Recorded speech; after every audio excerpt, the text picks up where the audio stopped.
Welcome to Soul Purpose Network. We got our great podcast, and we have our great guest today, Miss Ira Revels. That's correct. All right. And I am going to be your host for today, Timothy Freeliner first. So let's get right into it. So, you have an app. Tell us all about it. So, My Grant Copilot is a hybrid SaaS, software as a service, plus human platform that is designed to help small businesses, founders of startups, as well as nonprofit leaders, not only discover grants, but also write with humans or co-write with AI. There's a number of features, I'll get a bit into that later, but it's really designed to help particularly under-resourced communities access grants. Awesome. Yeah. So what gave you the idea to create this grant? To create My Grant Copilot? Well, yes. Ultimately, I am a founder of a small business, right? Mm-hmm. Not only that, I've been writing grants for nearly 25 years. And I worked at Cornell for about a decade. Mm-hmm. And what hit me most was the fact that people who are doing incredibly impactful work often find it difficult to not only find a grant writer, but also find it difficult once they've found a grant writer to afford grant writing services. Can be very pricey, right? Yes. Not only that, there were a number of other issues, like people who are looking for grants figure out, how do I even start? Where do I even go to start looking, right? So AI now makes it easier to do that, but I noticed even with AI that there was a lack of focus, and oftentimes there's just a broad search for funding opportunities or topics that relate to your funding idea or need. And I just felt like, you know what, I need a platform that's actually going to help me write grants better, but also find grants for my business and some of my businesses and some of my other ideas, but also help the numerous people who I've come across who have super impactful ideas helping children, for farms, for various social justice issues. But again, I just needed a product that, I just wanted to build a product that would have been helpful to me had I been in the in that search a long time ago. So I needed something like that. Love it. So in your experience with grant writing, what have you been some of the challenges for nonprofits when it comes to them applying for grants and winning the grant more so? Just regarding applying for grants, a lot of organizations find it challenging because they don't either have money or time, right? So they may have great ideas, they may want to do amazing things for youth, STEM programs, youth recreational programs. But unfortunately, a lot of, especially if you're less than 3 years old as a nonprofit, it's just really, really tough to get funding. It's really tough to figure out, okay, I'm gonna apply for this Walmart grant or this Aldi's grant or something, but it's only maybe $250, maybe it's $2,000. But if you really want to get into the bigger grants, the 5 and 6 figure grants, you really need someone who has expertise, right? And the tough part there is most people can't afford it, right?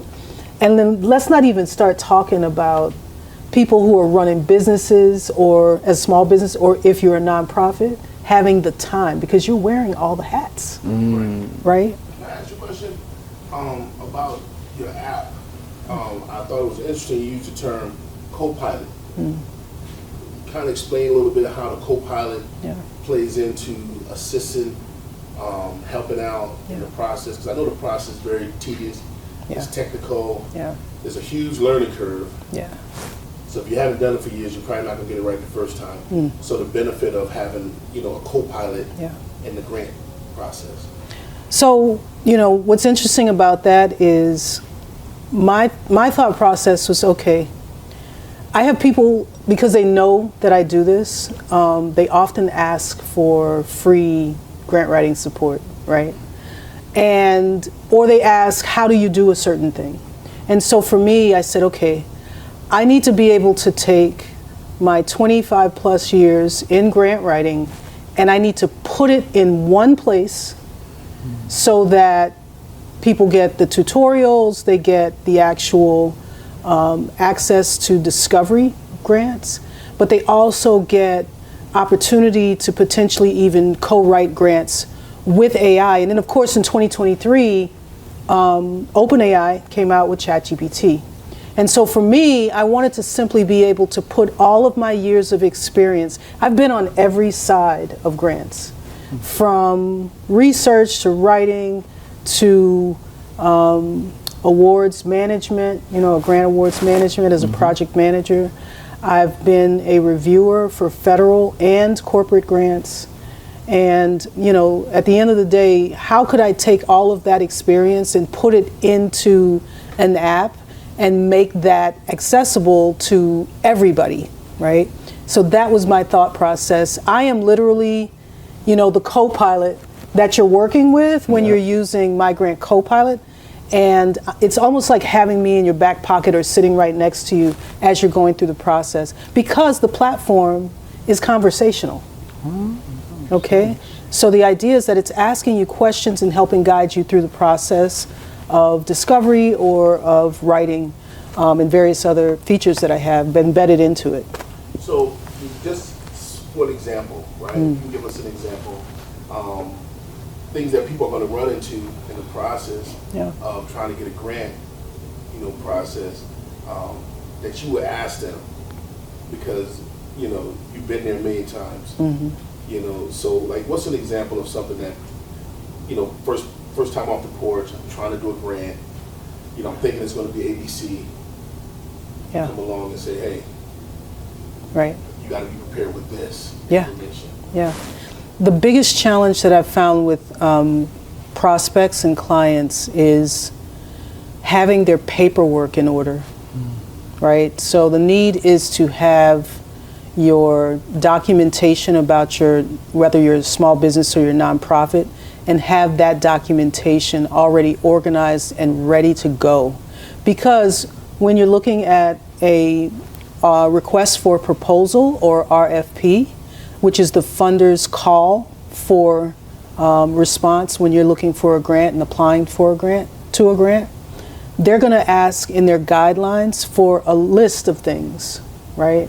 And so what I did is actually, and this is freely available right now on the website, but what I did is I actually created a supporting documents checklist. So there's like a number of things, like your IRS letter of determination if you're a nonprofit. They may even ask for your operating budget, They may want to know what your tax documents look like, right? Simply because they want to know how much money have you been awarded and handled and reported, right, in taxes. But then they also want to know, with your operating budget, what does that look like perhaps for the next 3 years? Have you been able to write that up and think about that? Awesome, thank you. Yeah. Great stuff. How do you feel that technology changes the way that organizations approach grant opportunities? That's a great question, right? I would say that, like any organization, it doesn't matter if you're a small business or a nonprofit or a solopreneur.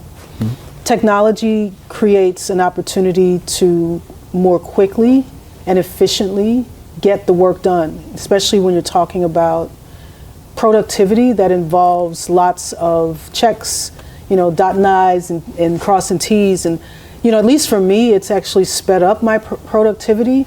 But I realize too, like anyone should also consider, it makes mistakes. Yes. Ultimately, I decided to go the route of a hybrid business model, human plus AI, because AI is still not there yet, right? It's still not capable of being autonomous.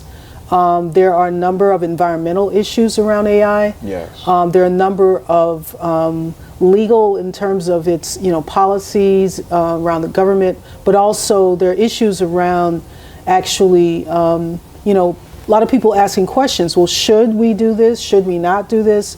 How do we do this in a way that takes into consideration that there are multiple factors involved and types of people and underrepresented people, Black, brown, Latino, name a culture that isn't in, the particular predominant culture.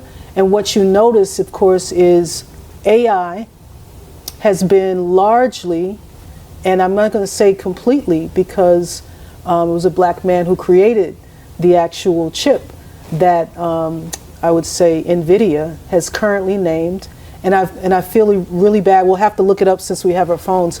But there's a Black man who actually created the most powerful chip that's actually used in all NVIDIA AI systems. That's dope. Fresh out of Black History Month, y'all. That's right.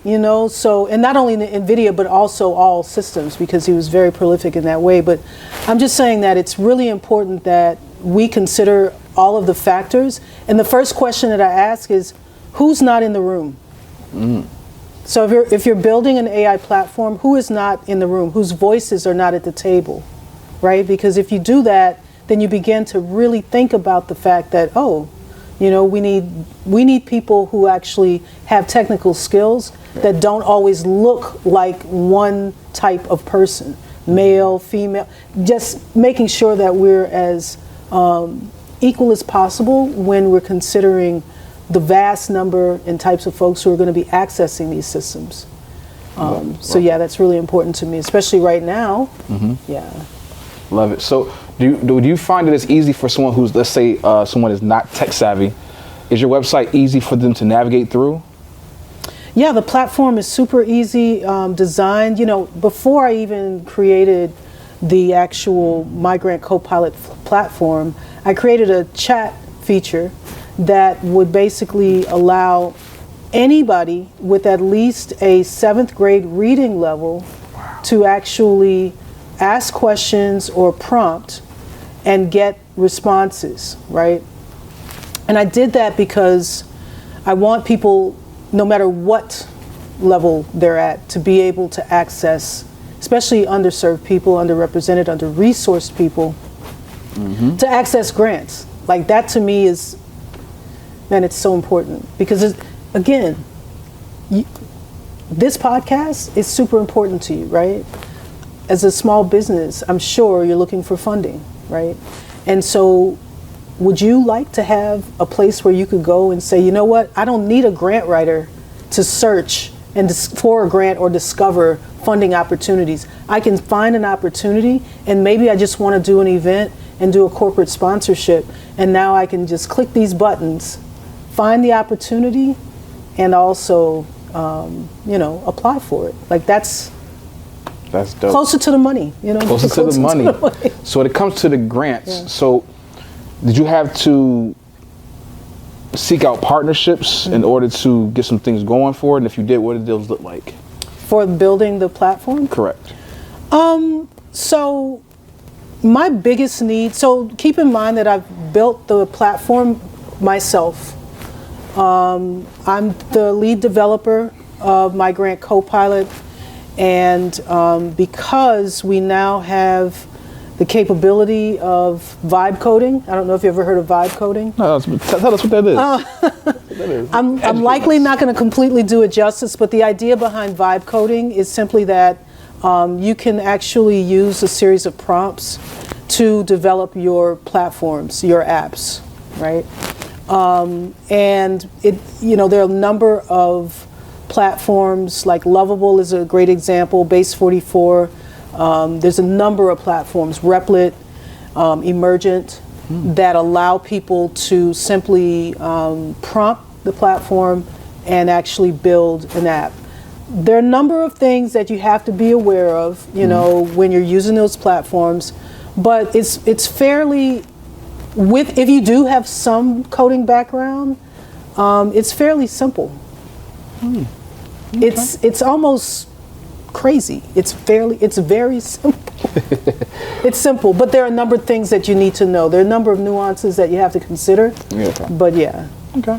Well, I have a quick question. Yeah. You know, the Bible say money solves all things. A lot of problems in the inner city, a lot of problems in the black community in particular. But there's a lot of problems throughout the country, you know, where we need to inject money. Can you speak to some of the things that you feel that grant money can maybe solve some problems here, solve some problems there, Yeah. whether it's daycare, early childhood education, gang violence, and all those types of things? Not to be controversial, but I personally don't believe that money solves all problems. I certainly believe that when you don't have money or you're low on cash, money solves a lot of potentially immediate problems. But, as I've found specifically with prospects and clients, you may have a great idea, but you have to be able to execute that. Right? yes. There are a number of people, as we see, I'm gonna get into that. Don't worry about it. as we, Never mind. I was trying to throw you an alley-oop. I know, right? So maybe we can point out the fact where money doesn't solve anything, but can you talk about how the grants, getting the money, will help people in the community? And I figured that's where you, but That's I where I'm gotta trying to go. answer. Alley-oop. But Don't worry. I was gonna answer. As you was getting in, I was getting there. It was a build-up. It's a build up. And I think that's what we can say. Money doesn't solve all problems, but grant opportunities create a way for people to just execute amazing and impactful projects, right? But the biggest issue, though, that I've found is you can have all the money, but not be able to execute, right? You can check all the boxes and not be able to implement your idea, right? You're only as good as your team.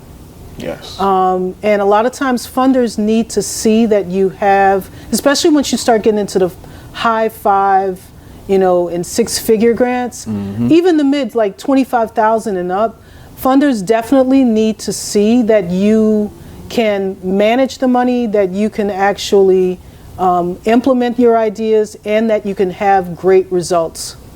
And so, or be able to actually do what you said you're going to do in the proposal. And so that's really what I've found.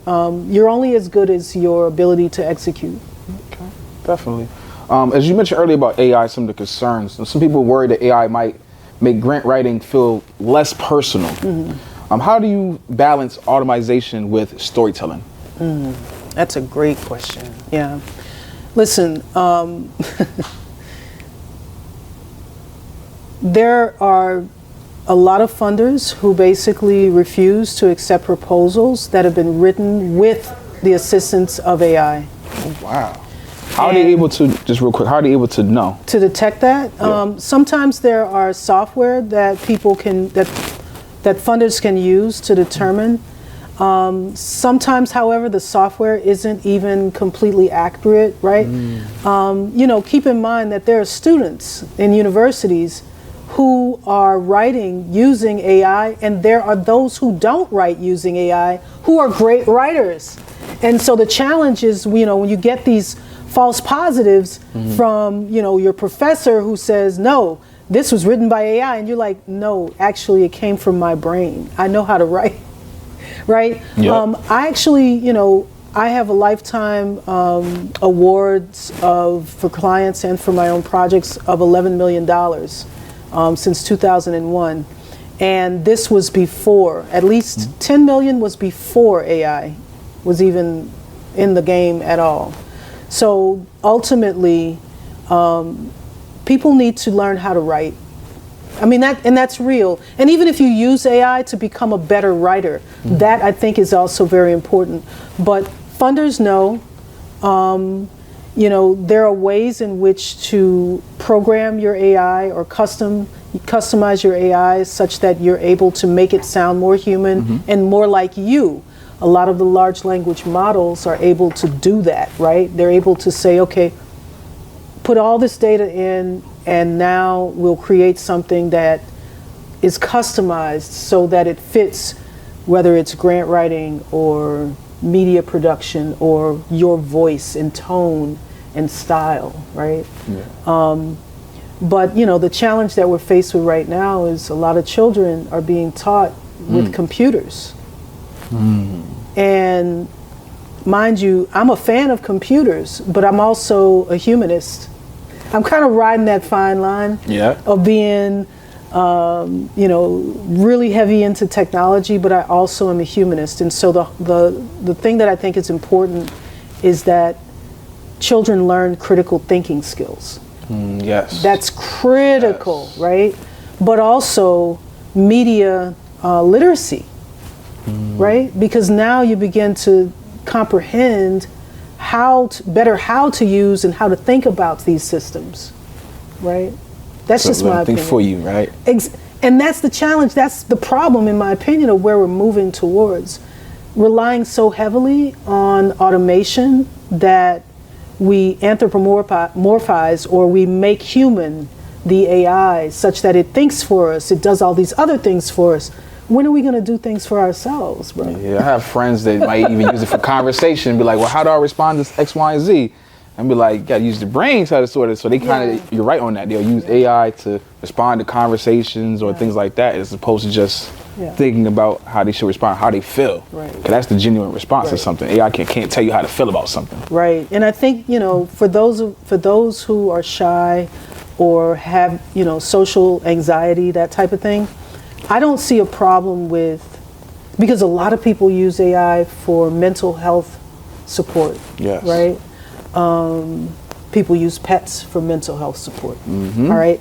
But I think that there's a place where the over-reliance on anything, right, to the extreme creates the problems, right? It doesn't matter what it is, right, that you're over-relying on or going to extreme things on.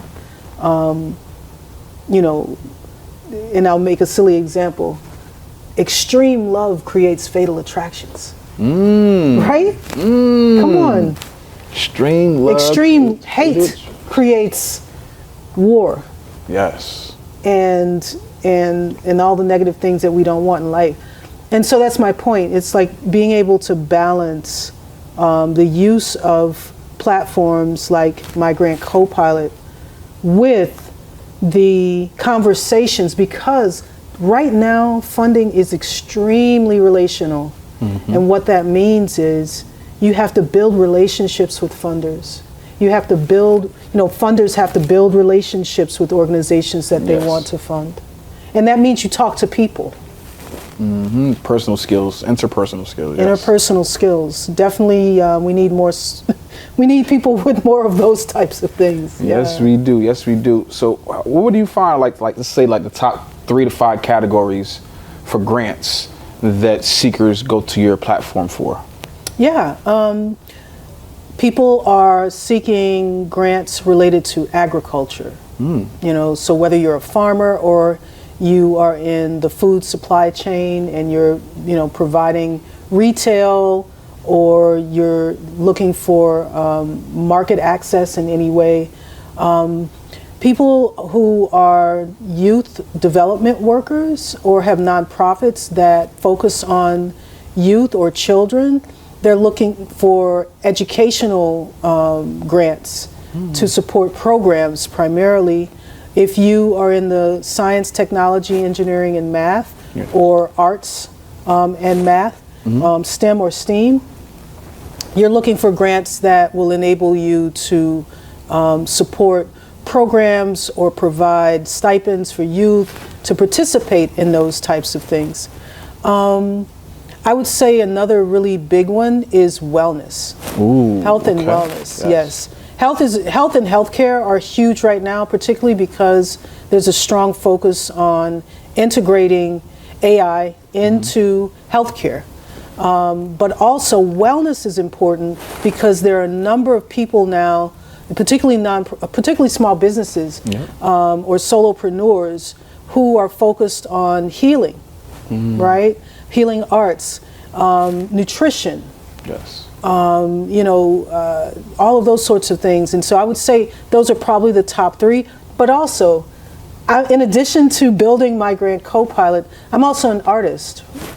And so arts and culture is a huge area that people are looking for funding, particularly musicians, right? And there are a number of grants for that. And a lot of times, founders of small businesses or founders of, businesses as well as small business owners don't know that they can apply for grants. Right. They think it's just for nonprofits. But over 1.5 million small businesses and nonprofits, there's a lot of opportunity for these organizations to actually access, and individuals to access the funds. And just knowing that you can, right? You can use a platform like mine, or mine specifically, to locate, discover funding opportunities you may have never even known existed. Love it, love it. Have you had anyone win grants so far utilizing your platform? Yeah, so the current platform that I've released to the public, it is in beta, and what people can do is discover grants for free. Just send me a text message or an email, or comment on one of my Facebook posts. We're on Facebook, we're on LinkedIn as well, My Grant Co-Pilot. And last year in 2025, my clients, I was using a lot of the features of the platform before having completed the build. But as I mentioned, I have chat.mygrantcopilot.com. And so that's a chatbot that I actually built. It's currently in a marketplace right now. And that platform allowed me to help my clients win over I think at the time it was $350,000. Wow. So last year, $350,000. But I think we submitted over, I want to say, up to 3 million going into this year, but up to 3 million in applications. Again, it's a competitive landscape, but definitely using the platform, people have won money. Nice. So let's segue back to agriculture that you mentioned. Yeah. So you got something going on right here. Can you want to talk about the flyer you got? Yes, I would love to talk about this flyer. And so this flyer is for Hartford Plates. This is really special to me because one of my grant clients last year, Jocelyn Serta, is the owner of Mercado Popular. Ooh. And it is located in Parkville market area. Real Artways is in the area as well, and in Hartford. And she started by doing community sustainable agriculture, CSAs, where she was working with farmers to actually get the public access to nutrition-dense food. Wow. Directly farm-raised food, right? And so her idea, she's from Hartford, and her idea was simply, I want to get people access to food. And so the beautiful thing about this as a client, she said, and this reads, this is a story of a Hartford native who dreams of making farm-fresh food accessible to her community. She builds a hub for equitable food access. Wow. And so this is a person who grew up in Hartford who said, and she told me this last year, she said, I've always wanted to open a food market or a food hub in Hartford. And I'm like, that is amazing. And to actually now be able to walk into Mercado and see the food, see her actually working with volunteers, Mutual Aid Hartford, to get food boxes prepared for families. Wow. The grant that I wrote it was a Connecticut State Department of Agriculture grant, and it enabled her to get the large commercial refrigerators for the space, to merchandiser refrigerators as well. And so just to see it, for me, the story was so important that this will be my second executive produced film. Nice. And this is a short form documentary. The first was Bless the Land, about a farm that was in my family for 153 years. Wow. Yeah. Is now Relax Farms. It's a business. And so this second short form documentary is called Hartford Plates. And the idea is that we'll be meeting up on Tuesday, March 10th at the Hartford Public Library Center for Contemporary Culture. It's first floor, just walk straight to the back. And you'll be able to participate in discussions around, not only viewing the trailer of the documentary, but discussions around equitable food access. And in particular, the food crisis that occurred in October with EBT, right? And basically, the idea is Jocelyn and my other client, Terrain Jameson of Build a Better You, which is located in the north end of Hartford, they were able to connect and do a very special project that I said, please, you guys have to do this together. So they're actually going to be talking about that project and that experience as a solution to some of the food challenges and food access and what we sometimes call food apartheid issues in capital cities like Hartford. Yes. But ultimately, Hartford Plates is a documentary that we're still in production and we're still fundraising to complete.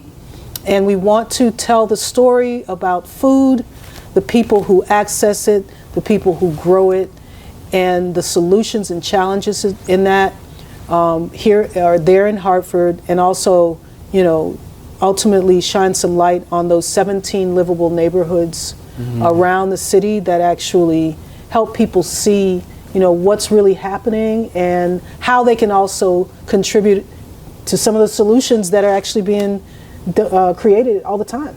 So love it. I just want to add to this, one of the things I realized is to be a great grant writer, which I am, right? But to be a great grant writer, you have to be a great storyteller. Yes. And this documentary was my idea to begin telling the stories of my clients who are actually doing some amazing and impactful work, and give them the opportunity to share that with the community. So I'm the executive producer. Jocelyn Serta is also co-producing along with her nonprofit, the Popular Food Project, and as well Sunnyside Video, which is Jamil Ahmed.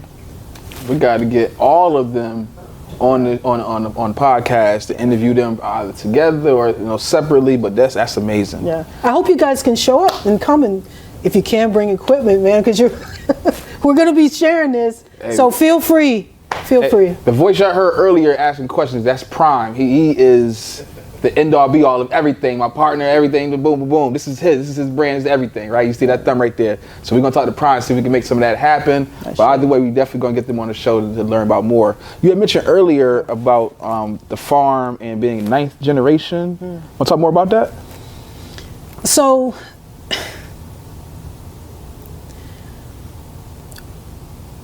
my story is an American story.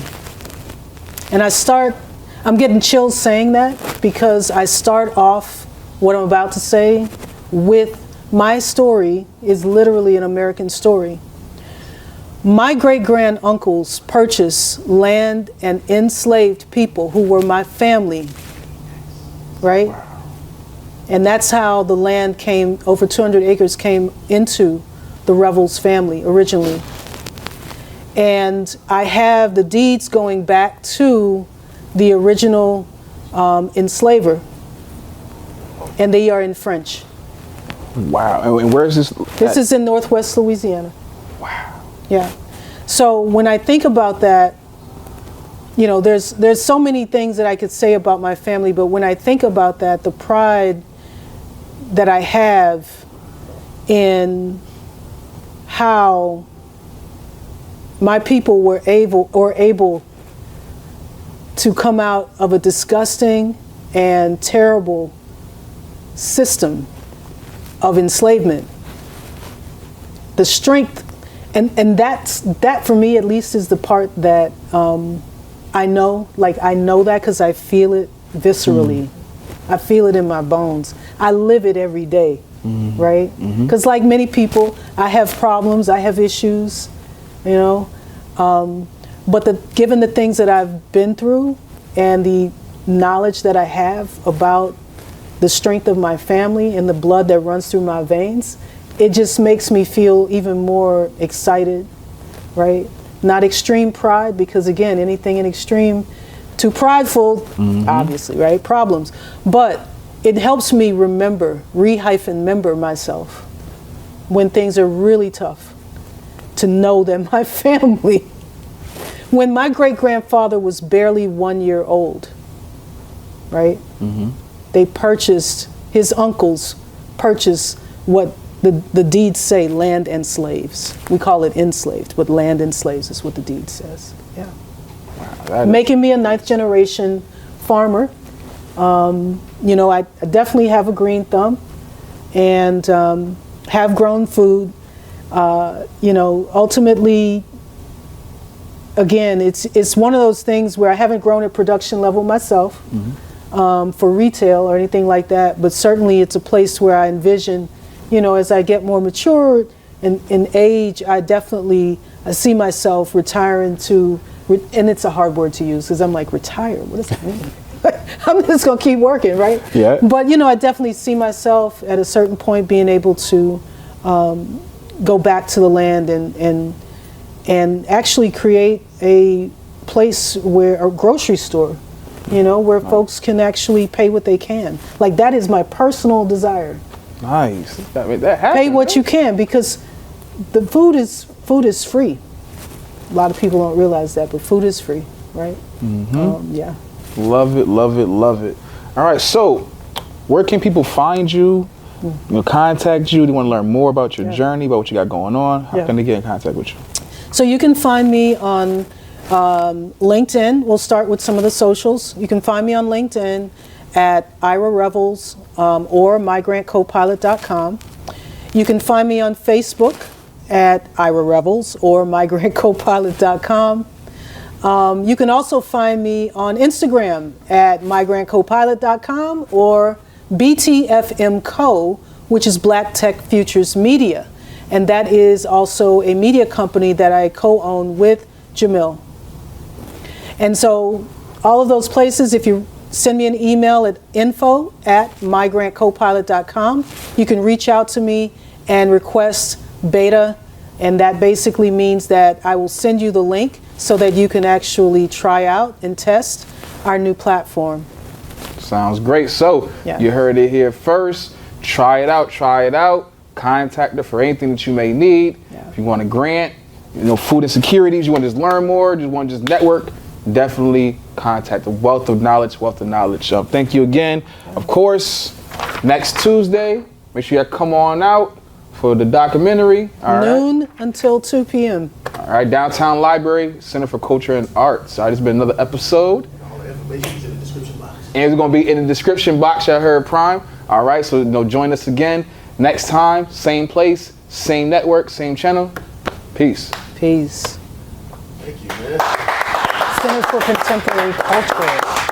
What I said? Center for Culture and Arts. Ugh. Hartford Public Library will probably be